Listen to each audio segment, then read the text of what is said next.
Hello, I'm Callie Hodges, and I'm going to be talking about instructional strategies today for a first grade classroom, which is the standard that I chose. So, direct instruction is where I'm going to start, and I feel like direct instruction is very evident in my classroom on a day-to-day basis. Direct instruction happens in my math whole group, happens in my reading whole group, every single day, and then we are able to break off into small groups. So as an educator, I teach the topic of the day or the week, giving the students what they need to retain all of the information needed for their future tests or assessments, and what they need to know coming to my small groups with the maybe the exit ticket or assessment that I may have for them, just to ensure that they do understand what is at hand for them. So student center concept attainment. This is where a concept of what is being taught or does not. So if the student understands what is at hand, the educator can assess their understanding in many different ways. The students can work individually on materials or question the teacher pulls from the lesson to ensure their understanding. So this goes back to my small group or my exit ticket. Working on that just to ensure that they do know. Inquiry of students. This is seen where students can voice their questions or misunderstandings, and this becomes pretty much the top priority of the lesson. So students are able to voice questions, concerns, or research that they may have already researched about this topic, and they can make connections with their peers beside them or with me to help their questions that they may have. Cooperative learning is the next instructional strategy that I have been able to research, and the cooperative learning allows students to become part of groups together, and the students are responsible for helping each other learn. So everything is going back to that group setting. I feel like through all of these instructional strategies, and this one is really where they help each other and make those connections and able to collaborate with one another. And if they still have questions, they are able to ask me at that point. Or I'm obviously always in the classroom, walking around station to station, and I will eventually get them back in my small group where we can make those connections with one another. I chose active learning as one of my additional instructional strategies, which active learning is displayed throughout the whole learning day.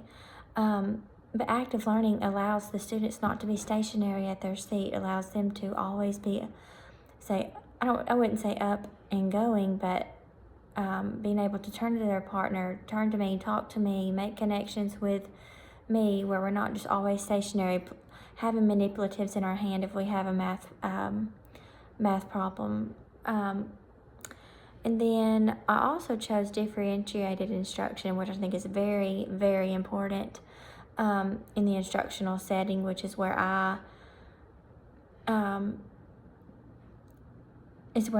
use a lot of differentiated instruction in my own classroom.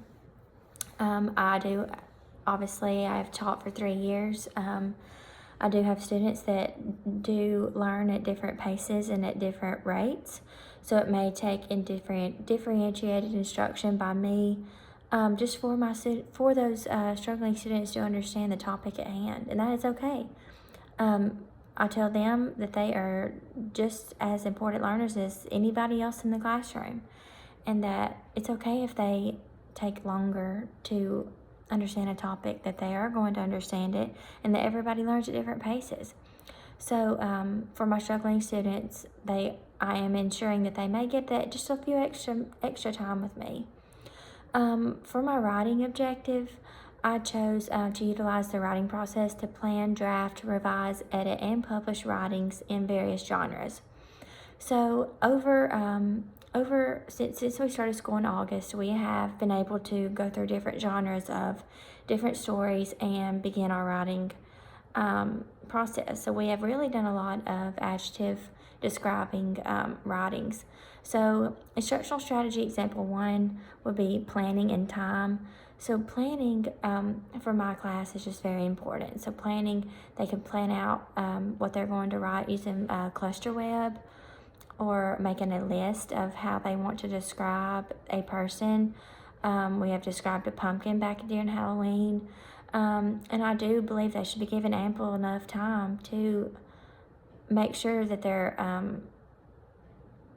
pre-writing is adequate for their writing that they're going to do. The next instructional strategy is I've explained different writing topics. So there are many different writing topics for students to explore. When students understand different genres and what consists in each one, they will be able to make more connections to their writing, and I feel like their vocabulary just increases in general too. As educators, it is important to display texts that are age appropriate, that provide vocabulary that will increase their writing skills. And I can tell from August until now, their writing skills and words and vocabulary have improved so much.